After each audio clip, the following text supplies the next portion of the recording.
नमस्कार, ज्योतिष ज्ञान में आपका स्वागत है। दर्शकों, आप शायद जानते नहीं होंगे कि शनि को न्यायाधीश माना जाता है। ये पदवी उन्हें भगवान शिव ने दी थी। शनि हमारे कर्मों का फल देने के लिए आते हैं, लेकिन ये गलत धारणा है कि वो हमारे शत्रु हैं। शत्रु हैं लेकिन साथ ही मित्र भी हैं। आज शनि की दशा के बारे में हमें बताने के लिए स्टूडियो में मौजूद हैं पंडित वी.के. शास्त्री जी। पंडित जी, आपका बहुत बहुत स्वागत है स्टूडियो में। तो शास्त्री जी, हमें सबसे पहले यही बताइए कि आजकल शनि की दशा सब राशियों पर कैसे चल रही है। पहले तो मैं ये बता दूं शनि ग्रह के बारे में कि शनि न्यायाधीश है और ये पदवी भगवान शिव ने इनको दी थी। शनि अगर मेहरबान हो जाए तो राजा बना देता है। कई की कुंडलियों में मैंने देखा उच्च के शनि के कारण देर से सही लेकिन लोगों को राजयोग मिलता है। और जिस व्यक्ति का शनि उच्च का होता है उससे मालो माल कर देता है शनि। शनि की कृपा जिस पे बरस जाती है वो आदमी अपनी जिंदगी में जीरो से हीरो बनते हैं। वो धन संपन्न हो जाते हैं।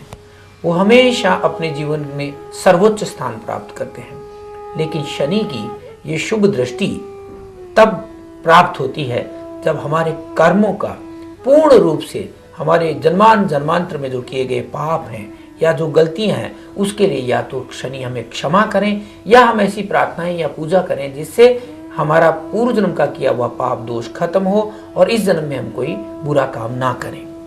हम जो भी काम करते हैं उस पे परमेश्वर की निगाह होती है।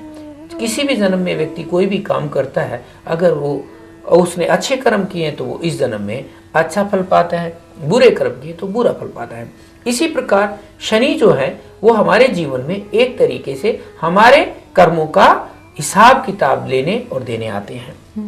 तो शनि से डरना नहीं चाहिए, बल्कि शनि की दशा में आदमी को ईमानदारी से सच्चाई के साथ अपने से कमजोर लोगों की सेवा करनी चाहिए, अपने से पिछड़े हुए लोगों का मदद करनी चाहिए और सत्य और ईमानदारी का व्यवहार करना चाहिए। शनि मेहरबान हो जाते हैं। आजकल जो शनि की स्थिति चल रही है वो मैं आपको बता दूं।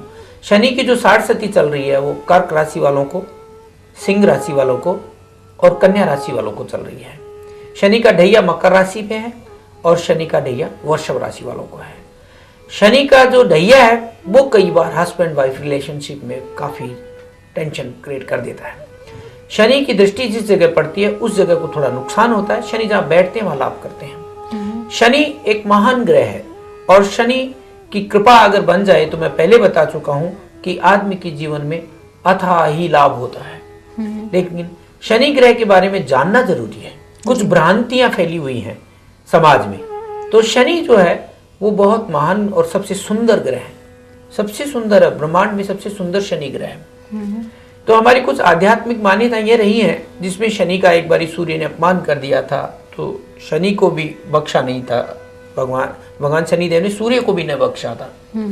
तो शनि की अगर कहीं भी कोई शनि जातक व्यक्ति का या कमजोर व्यक्ति का या किसी अधीनस्थ कर्मचारी का अगर कोई शोषण करता है तो शनि उसे क्षमा नहीं करता। कमजोर आदमी या गरीब आदमी को कोई तंग करता है तो शनि उसको कष्ट देता है। इसलिए शनि के जिनके ऊपर शनि की 60 सती या शनि का ढैया रहे वो ये जरूर ध्यान रखें कि किसी की बद्दुआ ना ले। सबके साथ न्याय करने का कोशिश करें तो शनि ज्यादा कष्ट नहीं देता। शनि से बचने के उपाय क्या है? अब शनि जिन राशियों पे चल रहा है तो वो क्या करें जिससे शनि की कुदृष्टि से बचा जाए और शनि का आशीर्वाद उन्हें मिले। तो शनि की दशा से बचने के लिए सबसे पहले जरूरी है कि आप शनि मंदिर शनिवार के दिन जाएं। वहां काले उड़द, काले तिल, तेल, लोहा और कांसी की कोई कटोरी इत्यादि ले जाएं और वो वहां चढ़ाएं और तेल से, सरसों के तेल से भगवान शनिदेव का शनिवार के संध्या काल के समय तेलाभिषेक करें और शरणागत होकर के शुद्ध भाव से करें। दूसरा, पीपल के पेड़ में दीपक का दान करें, दीप दान करें शनिवार के दिन। और शनिवार के दिन हो सके तो काले चने या मीठे गुड़ के पकोड़े बना के तेल में और काले कुत्तों को खिलाएं। और हमारे नजदीक ही, क्योंकि दिल्ली के नजदीक है, कोकला वन है, यहाँ भगवान शनिदेव का मंदिर है, वहां परिक्रमा करें। अच्छा। और कमजोर लोगों की सेवा करें। जो पिछड़े हुए लोग हैं, जो कमजोर लोग हैं, उन्हें भोजन और वस्त्र दे और उनका अगर सम्मान करें तो शनि जनिक दोष खत्म होता है। शनि पीड़ित लोगों को चाहिए कि वो काले घोड़े की नाल की अंगूठी अपनी मध्यम अंगुली में शनिवार के दिन धारण करें। नीलम पहनना भी शनि के लिए बहुत लाभदायक रहता है, नीली पहनना भी लाभदायक रहता है। और काले घोड़े की नाल अगर मुख्य दरवाजे के बाहर लगा दी जाए तो वो भी शनि की कुदृष्टि से या शनि से कुप्रवास या शनि के दोष को शांत करने के लिए बहुत महत्वपूर्ण है। शनि का अपना मंत्र जाप करें, शनि की कथा सुने और शनि भगवान के प्रति पूर्ण श्रद्धा रखें। कोशिश करें सत्य का व्यवहार करें और कमजोर आदमी है उसके साथ सहयोग करें तो शनि आपको क्षमा कर देता है। शनि मेष राशि में नीच का फल देते हैं और तुला राशि में शनि उच्च के माने जाते हैं। शनि की 3 दृष्टियां होती हैं, सप्तम दृष्टि, तीसरी दृष्टि और 10वीं दृष्टि। शनि अलग अलग राशियों के लिए अलग अलग फल देते हैं। इन दिनों मकर राशि के 8वें स्थान में बैठ के हेल्थ में थोड़ा सा दिक्कत पैदा कर सकते हैं और वृषभ राशि वालों को सुखों में कमी कर सकते हैं। इनके वाहन या मकान से संबंधित कोई समस्याएं छोटी मोटी हो सकती हैं। थोड़ा हेल्थ में इनको घबराहट हो सकती है, मानसिक तनाव रह सकता है। और कर्क राशि वालों के लिए शनि पेट की तकलीफ कर सकता है, तो कन्या राशि वाले लोगों के लिए सर दर्द इत्यादि की तकलीफें हो सकती हैं। तो इन लोगों को घबराने की जरूरत नहीं है। शनि के छोटे छोटे उपाय जो बिना पैसे के भी हो सकते हैं वो आप कर लें। शनि मंदिर जाएं, शनि मंदिर में जाके भगवान शनिदेव को नमस्कार करें, शनि का मंत्र जाप करें और शनिवार के दिन शनि की कथा पढ़ लें। ये भी अगर छोटे छोटे काम कर लेते हैं तो शनि कृपा आप पे बनी रहती है। शनि का अपना रंग काला और नीलाभ है, तो आप शनिवार के दिन स्काई ब्लू कलर के कपड़े पहने, नीले कपड़े पहने या ब्लैक भी पहने, डरने की कोई जरूरत नहीं है। और अगर आप काली छतरी किसी को दान कर दें तो आपको बड़ा लाभ होगा। काली छतरी, काला रंग का कपड़ा, अंदर लोहा होता है उसके, वो आप दान कर सकते हैं। और शनि के लिए आवश्यक यही है कि बस आप किसी का अनादर ना करें जी। सबकी दुआएं लें। और शनि बहुत महान ग्रह है, शनि की कृपा जिस पे हो गई, शनि जिस कुंडली में उच्च के हो जाते हैं शनि मालो माल कर देते हैं। लोहे के काम करने वालों के लिए शनि बहुत अच्छे होते हैं। तेल का काम करने वाले लोगों के लिए शनि की कृपा कई बार बहुत अच्छी बरसती है। कमीशन एजेंट इत्यादि का काम करने वाले लोग हैं, अगर इन पे शनि की दृष्टि बढ़ जाए और अगर इनकी राशि का स्वामी भी वही और काम भी अगर ये शनि से संबंधित कर लें तो शनि माला माल कर देता है। शनि आयु का कारक भी माना जाता है, शनि विदेश का कारक भी माना जाता है। शनि ग्रह अपने जीवन में जहां किसी भी राशि पे आता है तो उसको उसके कर्मों का फल देने के लिए आता है, इसलिए आदमी को घबराना नहीं चाहिए। अगर इस जन्म में हमने शनि की दृष्टि झेल ली तो अगला जन्म हमारा निश्चित रूप से पवित्र और सुखमय और आनंदमय और पाप रहित होगा। तो मोक्ष प्राप्ति करने में भी शनि का बहुत बड़ा रोल है। अगर शनि और बृहस्पति की दृष्टि आमने सामने हो जाए तो इंट्यूशन पावर बढ़ जाती है। अच्छा। शनि के प्रभाव से, और अगर शनि की शुभ दृष्टि हो तो व्यक्ति रिसर्च करता है, बड़ा बड़ा जो बड़े साइंटिस्ट बनते हैं, जो बड़े रिसर्च करते हैं, शोधकर्ता होते हैं, वो शनि के कारण होता है। शनि शरीर में हड्डियों का भी नेतृत्व करता है, शनि हमारे पैरों का भी नेतृत्व करता है। कई बार शनि की दिशा में हमारे जोड़ों में दर्द होना, बैकबोन में दर्द होना, सर दर्द होना इत्यादि समस्याएं आ जाती हैं। उसके लिए शनि का दान करें, शनि का जाप करें, शनि से संबंधित स्टोन रत्न पहने और अपने जीवन को सुखी बनाएं। यानी कि शनि से घबराने की जरूरत नहीं है। कोई जरूरत नहीं, शनि मित्र है, शत्रु है ही नहीं। अच्छा। शनि अपनी तरफ से आपको कुछ नहीं देते, वो आपको कष्ट देने नहीं आए हैं, वो आपकी स्कूटनी लेने आए हैं कि आपने जो किया पिछले जन्म में किया, जो इस जन्म में कर रहे हैं आप, वो कैसा है। अब निश्चित रूप से हम जब गलतियां करते हैं, हमारे से गलतियां होती हैं और जब वो गलतियां पकड़ी जाती है तो हम डर जाते हैं। हमें डरना नहीं चाहिए, हमें जो पिछली गलतियां की हैं उसके लिए माफी मांगनी चाहिए और आगे हमसे गलती ना हो ऐसा संकल्प करना चाहिए। तो और कहाँ शनि जो है लाभदायक सिद्ध होते हैं? शनि तुला राशि में बहुत लाभ देते हैं।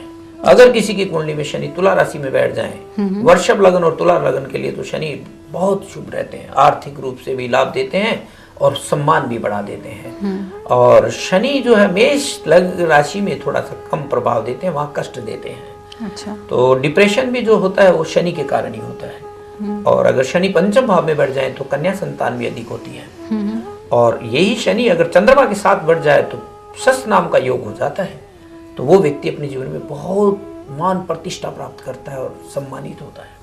पंडित जी, आजकल शनि के ग्रह में जो है बृहस्पति और राहु विराजमान है, तो इनका जो कॉम्बिनेशन है वो सब राशियों के लिए कैसा फल देगा? बहुत बढ़िया बात आपने पूछी। गुरु और राहु का चांडाल योग बन गया है ये। इससे देवगुरु बृहस्पति जो है उसको और जो राहु को, दोनों को अगर मेल किया जाए तो देवताओं के गुरु देवगुरु बृहस्पति हैं और राहु अमृत ले गए थे, अमृत पी गए थे समुद्र मंथन की तरह। तो जब अमृत ले गए थे तो फिर वो अमृत इन्होंने पी भी लिया था। बाद में सुदर्शन चक्र से इनकी गर्दन उड़ा दी गई थी, तो आधा हिस्सा केतु बन गया था, आधा राहु बन गया था। लेकिन क्योंकि वो अमृत पी गए थे इसलिए फिर क्या है, राहु भी अपना प्रभाव पूरा दिखाएंगे। अब राहु क्या करते हैं, राहु शनि का प्रभाव देते हैं और देवगुरु जो बृहस्पति हैं वो नीच के हो जाते हैं मकर राशि में। तो वहां क्या होगा कि कर्क राशि वाले लोगों को थोड़ी सी समस्या आएगी। कर्क राशि और मिथुन राशि वाले लोगों को जो बृहस्पति का और राहु का कॉम्बिनेशन है वो हेल्थ के लिए और बिजनेस के लिए थोड़ा सा टेंशन दे सकता है। तो कर्क राशि और मिथुन राशि वाले लोगों के लिए ये बृहस्पति और राहु का कॉम्बिनेशन थोड़ा टेंशनदायक है। दूसरा ये कि जिन भी लोगों को इन दिनों में कोई पीएचडी करनी है, रिसर्च करना है या कोई विद्या के क्षेत्र में कुछ खास करना है, तो उनको चाहिए कि वो पहले अपने घर में या अपनी जेब में एक चांदी का चौरस टुकड़ा रखें। चांदी का चौरस टुकड़ा अपने पास रखे। विशेषकर मकर राशि के लोग, कर्क राशि के लोग और मिथुन राशि के लोग अपनी जेब में चांदी का चौरस टुकड़ा रखें या चांदी की कोई चैन पहन लें और नीले कपड़े में एक नारियल बांध के या तो बहते हुए पानी में छोड़ दें और या ये नीला कपड़ा, एक नारियल और एक भूरे रंग का कंबल ये शनिवार के दिन किसी को दान कर दे या बुधवार को दान कर दे। और बृहस्पति की उपासना करें या पुखराज धारण करें। अगर पुखराज धारण कर लेते हैं तो विद्यार्थियों के लिए साल बहुत बढ़िया रहेगा, क्योंकि बृहस्पति का नीच का होने का मतलब यह है कि विद्या पे इसका कुप्रभाव होता है। ये विद्या का दाता है, ये ज्ञान का दाता है। तो जितने दिन ये राहु के साथ रहेगा तब तक पूरी सृष्टि में ही लोगों की मति को थोड़ा भ्रमित करेगा। लेकिन ये ऐसा योग है जो किसी का भला नहीं करता। ये योग कमजोर माना जाता है शास्त्रों में, इसे ज्यादा बढ़िया नहीं माना जा सकता। ये बहुत नुकसानदेह योग होता है। राहु जिस भी सौम्य ग्रह के साथ बैठ जाता है उसके फल को कमजोर कर देता है। राहु चंद्रमा के साथ बैठता है, ग्रहण लग जाता है। सूर्य के साथ बैठता है, ग्रहण लग जाता है। तो राहु एक ऐसा ग्रह है कि जिस ग्रह के भी साथ बैठ जाएगा सौम्य ग्रह के साथ, उसके बल को कमजोर कर देता है। तो इस वजह से क्या है कि ये बहुत बढ़िया नहीं है। वैसे जिन राशियों का स्वामी भी है ना बृहस्पति, जिन राशियों का स्वामी उनको भी प्रभावित करेगा। मीन राशि और धनु राशि का स्वामी है बृहस्पति, अब वो राहु के साथ बैठ गया तो नेचुरल मीन राशि और धनु राशि के लोग भी प्रभावित होंगे। तो मीन राशि और धनु राशि के लोगों को भी चाहिए कि वो पुखराज पहने। पुखराज 5.25 रत्ती का इस वाली अंगुली में और बृहस्पतिवार के दिन 5.25 रत्ती का पुखराज धारण करें और पीले वस्त्र का और चने की दाल का दान करें और केसर का तिलक लगाएं। इन लोगों को काफी लाभ होगा। और विष्णु सहस्त्र नाम का पाठ करें, गीता का पाठ करें। तो ये धनु राशि के लोग और मीन राशि के लोग, मिथुन राशि के लोग, मकर राशि के लोग और कर्क राशि के लोगों को बृहस्पति का और राहु का कॉम्बिनेशन का जो टेंशन है वो नहीं रहेगी। दर्शकों, अगर आपको भी ऐसे कुछ उपाय चाहिए, अपनी जन्म कुंडली दिखानी है या फिर हस्तरेखा दिखानी है, तो आप पंडित वी के शास्त्री जी को संपर्क कर सकते हैं इस पते पर।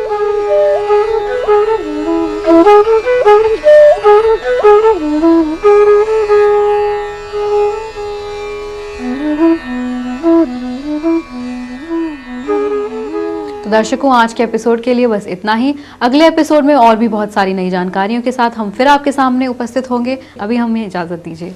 नमस्कार।